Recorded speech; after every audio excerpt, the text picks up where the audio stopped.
So I'm gonna show you what this song looks like. Now you're crying, hopefully on your damn deathbed, and just kind of like wondering why I don't talk to you or wondering why I don't speak to you. And you know why I don't speak to you because of what you said. Those are words. You're a grown ass woman. You've lived life 3 times before I have. So don't sit here and try to make it seem like, that was okay for you to stick up for him when he is touching his kids.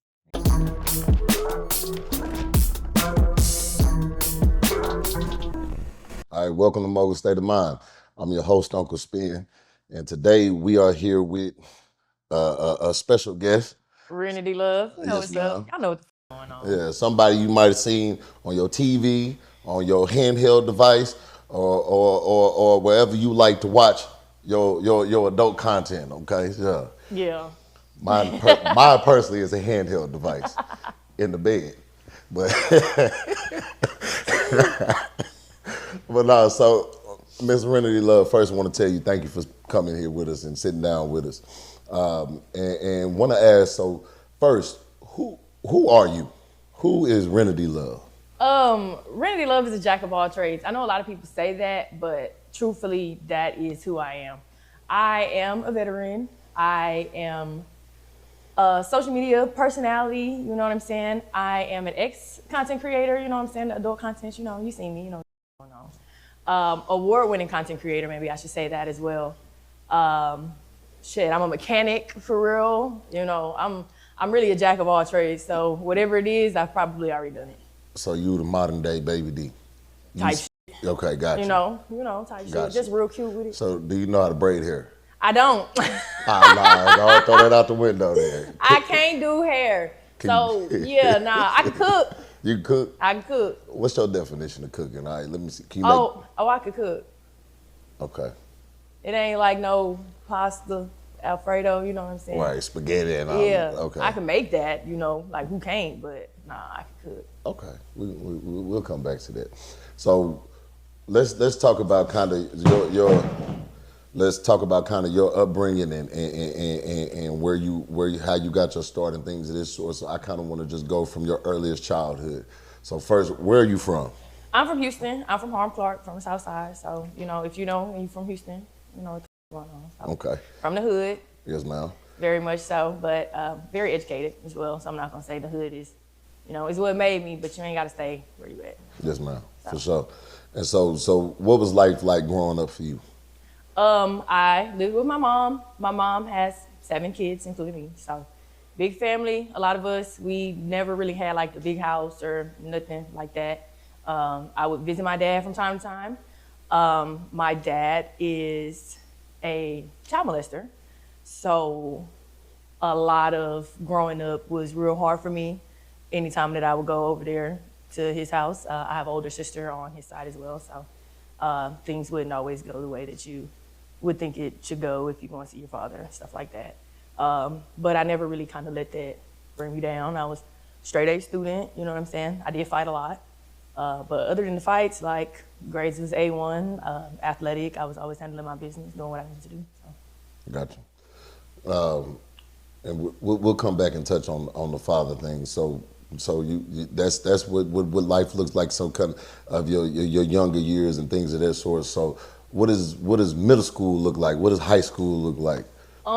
Middle school was like school all day, every day. So if you're from Houston or if you know anything, I went to KIPP. So KIPP was like 6 o'clock to 5 o'clock all day. Like, I don't know, I feel like my mama just wanted to get rid of her kids all day long. So I would go to school all day and then I would have track practice or basketball practice or cheer or dance. It was never nothing to do. I was always doing something. I was always busy. Like I was always on the go. And I think at that time, I feel like track was probably my favorite pastime. So I did play a lot of sports, but I think track and cheer were my top 2. I got a brother that's 2 years older than me, so we went to school together for majority of my middle school. Well, the middle school, high school was like kind of connected. So Okay. I spent a lot of time with him growing up. And that was pretty much my middle school. I jumped a lot around, even though we was living in Harlem Clark, because we was still living in Harlem Clark at that time. But I started 6th grade in Fort Bend and then went from Fort Bend to the South Side and went to KIPP. So wherever My mama felt like I needed to go. That's where I was going. I felt like I was fighting so much, so she didn't want to keep me in the same place for too long. Got you. So let's talk about your fighting stages. So give me one of the stories of one of your craziest fights that you had. Okay, it subsided in high school. I did have a couple fights in high school, but not as much as I did growing up. Growing up, I fought a lot of dudes. Okay.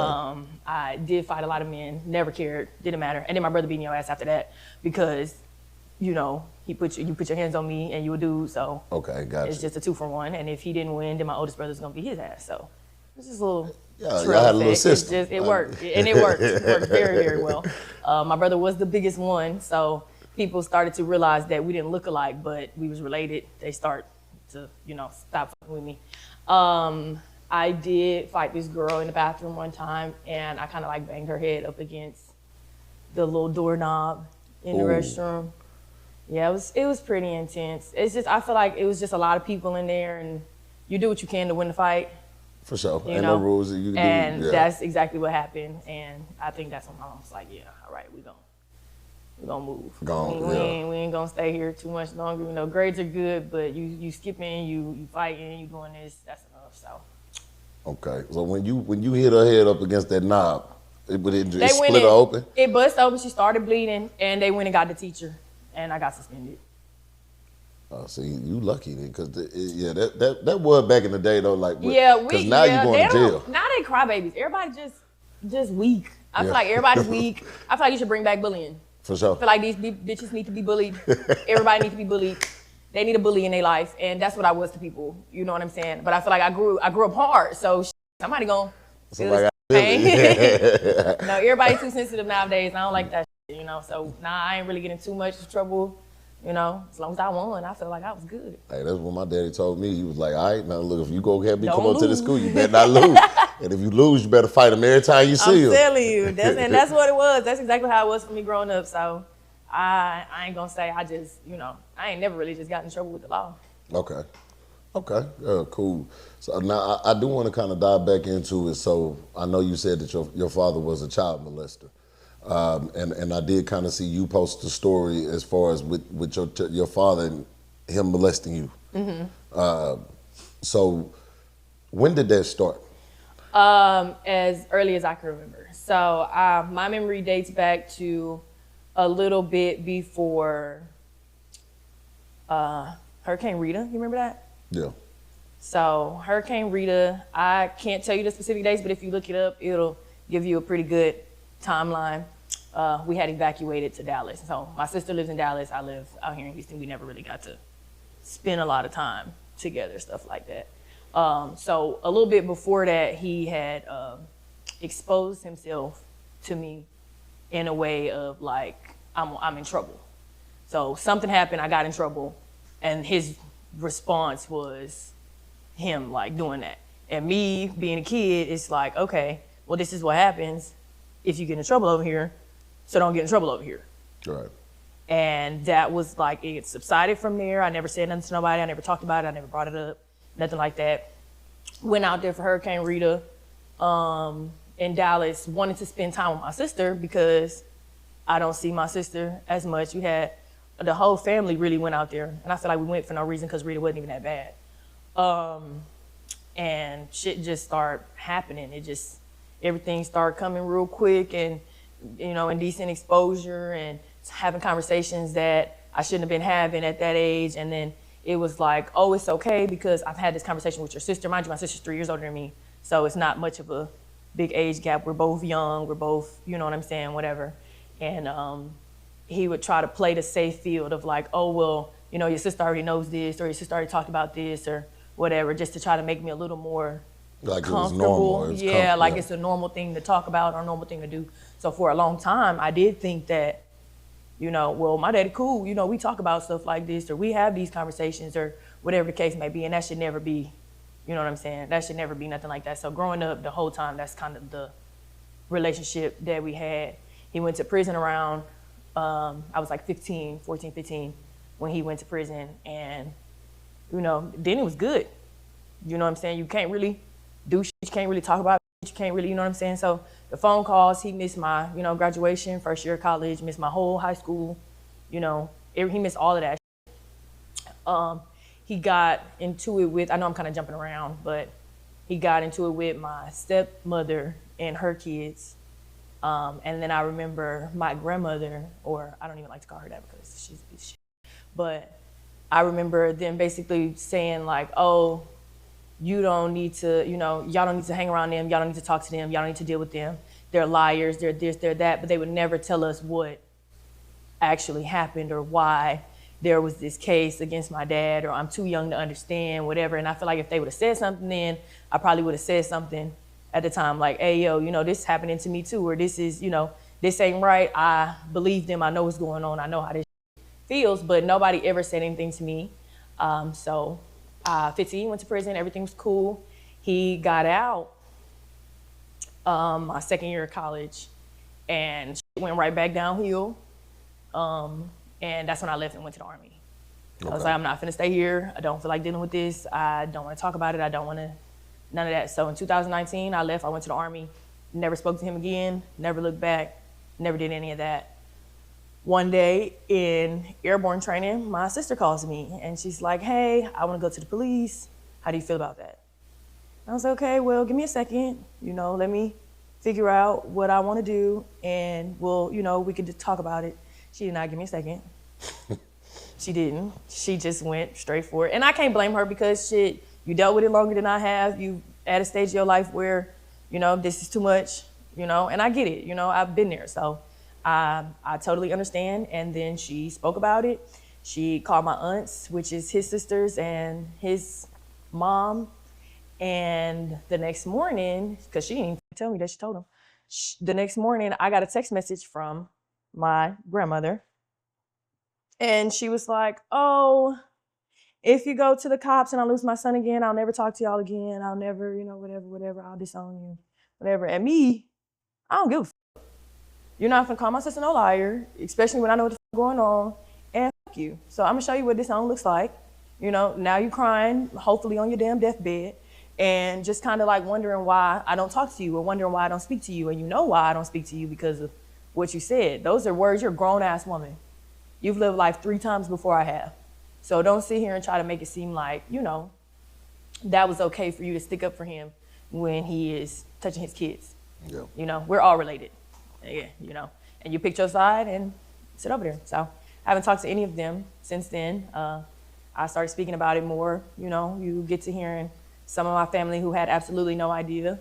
And then you get my grandmother who comments on shit, and she just still in the same place she been in denial stage and all of that other kind of stuff. But I don't give a fuck, call them niggas. Yeah. Okay. So let me ask you. So when you said like it started with your father and things of that sort, he would kind of expose himself, and then y'all would have like conversations. What were some of those conversations that you would have at that time? At the time, conversations were, is it big? Have you ever seen this before? Do you know what this looks like? Do you know what this is? Just real uncomfortable stuff. He taught my sister how to suck dick, in a sense. And I'm not even 15. You went to jail when I was 15. Yeah. So I'm not even understanding how you thought this was a conversation that we should be having, or you thought this was cool, or you thought this was, now that I think about it, I'm like, damn, nigga, you was really fucked up. But growing up, that's not where my mind was. You were just trying to ease it into conversation every time I would go over there or something like that, to make it a little less like wrong, I guess. Yeah, make it more, make it easier to digest. Yeah. So when did it cross the line from like conversation and exposure to like actual physical touch? So when he got out of prison, like I said, he did 4 or 5 years in prison, and we had never had a conversation like that again. We never, it never crossed anything like that. So I'm thinking, I can go see him. I went to go see him with my mom. He's on house arrest. Me, my sister, my mom, we went to go see him, whatever. And it was good. Like, I really thought, sometimes people go to prison, they either, fall down a rabbit hole of bullshit, or you pick yourself up and you try to do better and you try to elevate and you try to understand. So that's kind of where I thought he was. And that's when it got a little more, so I can say he never physically, like, me, I don't know if we can say that on here or anything like that, but I would go to sleep and I would wake up and he would kind of be like trying to cuddle me, and be like, oh, you wanted this, or you was kind of pushing up on me when you were sleeping. First of all, when I went to bed, it wasn't nobody in this room. So you can't sit here and tell me that I tried to do something while I'm knocked out asleep, So I can't even 100% say that something did or did not happen while I was asleep or wasn't asleep, but that was my, like, yeah, I can't come over here, I can't do this, I can't do that. He had made a lie about my sister, said that my sister had called him. Mind you, my sister stopped talking to him before I did. I'm a very compassionate person. I was very much like, I want to help you get better. You know what I'm saying? At the end of the day, you're still my dad. I'm still trying to, I see you taking these drugs. You feel what I'm saying? I see you doing some shit I ain't never seen before. An ice or some shit. Like, I don't know if that's what it's called or not, but was doing that shit in front of me and all kind of shit like that. So I'm like, I don't want both of us to cut you off and then you kill yourself or some shit like that. He would also say stuff like that. Oh, if none of my daughters talk to me, I don't have no reason to live. I'm gonna kill myself and blah, blah, blah. That would make me feel bad. That'll make me feel some type of way. So I wouldn't just instantly cut him off. But he lied on my sister, said him and my sister had called him or whatever that night that I was sleeping, and she was showing her friend to him and all kind of like, oh, she was naked and was doing this on the phone and blah, blah, blah, blah, blah. And that same night, I just called my sister. I'm grown now, like, you can't just you can't sit there and say that, so you can't toggle between the two. Yeah. I gotta talk to my sister. So I'm gonna call her right now. And guess what? I'm gonna leave right now, 3 o'clock in the morning. I don't give a fuck. You're not gonna sit here and make me uncomfortable any longer than you have. And even then, I didn't tell my mom. One of my friends forced me to tell my mother, but I told her the story. Gotcha. And at this time, how old were you? I was 19, 18, turning 19.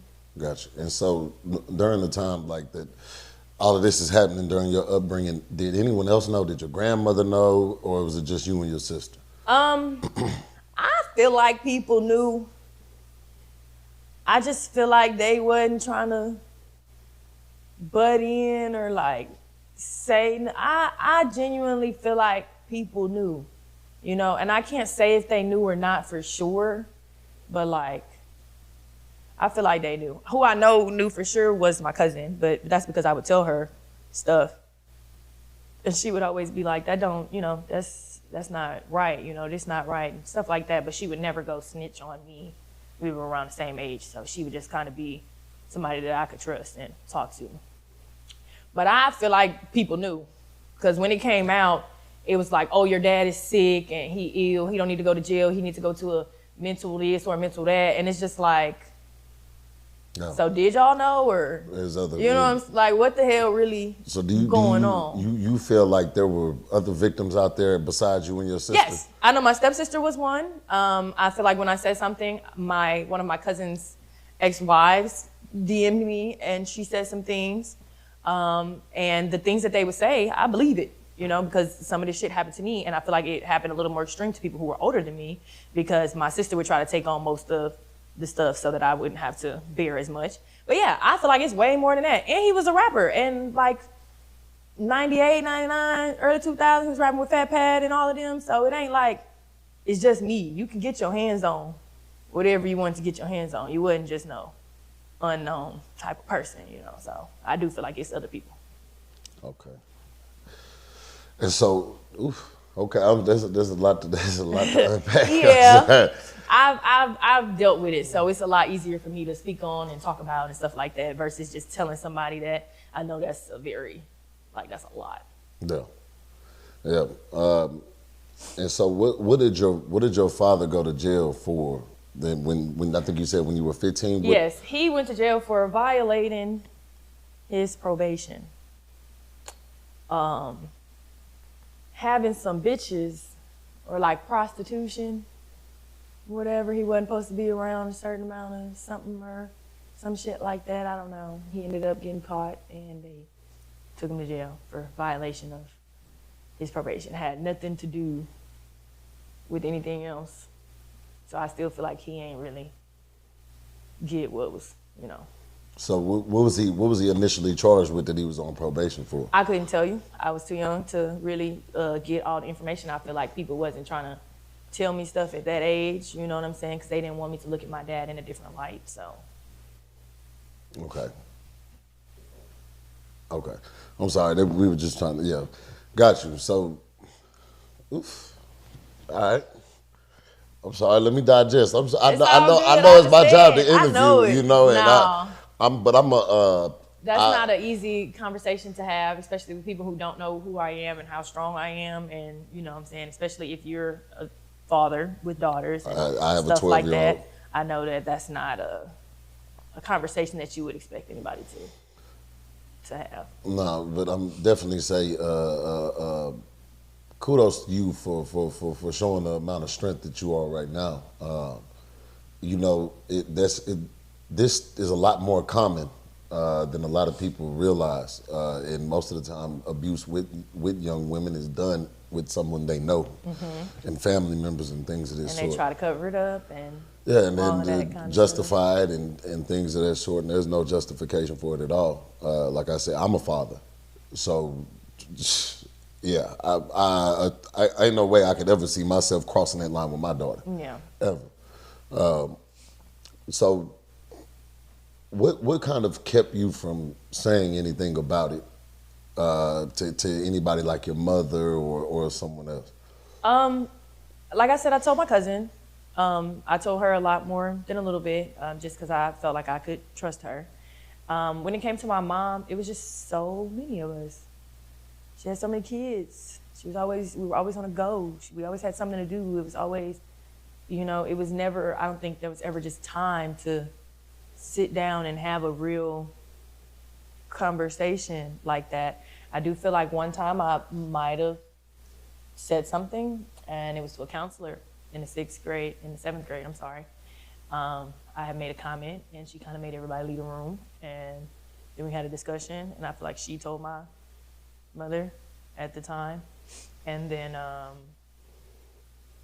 my mom kind of cut off contact with my dad. He could call me, but he couldn't come over and, you know, couldn't come pick me up or nothing like that. And sometimes even on those phone calls, it would sound a little too explicit. I could hear like the tone, his tone of voice change. He would ask me uncomfortable questions and stuff like that. And I remember bringing the phone, because it was my mom's phone, bringing it to her. And I was like, Mom, my daddy sound like that again. And he didn't know that I gave her the phone. So when she got the phone or whatever, she said, oh, he thought you was me or something, you know what I'm saying? Something of that nature. And I'm like, I know he didn't think, you know, I know he knew who he was talking to. You know what I'm saying? I don't know what he just told you on the phone, but I know he knew he was talking to me. And then she just gave me the phone right back. So I do feel like it was just a lot of not paying attention. Gotcha. So do you, looking at it now in hindsight, do you wish that someone would have done more, whether it be your mom or anything? Yeah. I definitely wish that people would pay more attention. I think that everyone loves my dad, and they did love him, and I think that was kind of overpowering everything else, and I didn't think that was fair. I think that people should have been a little more attentive, and it probably would have made a little bit of sense, you know, why it was just like weird. You know, I didn't always want to be alone with my dad. Like, I feel like people should have saw that and, you know, took a little note. But I don't really blame anyone because I didn't say anything.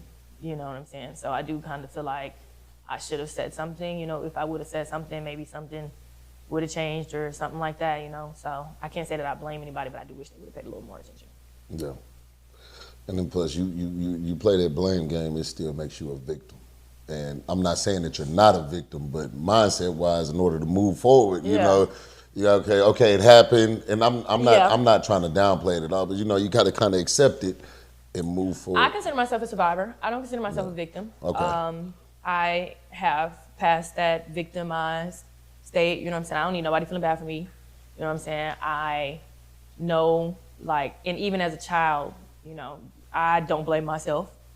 You know, I don't blame the people around me who didn't pay attention.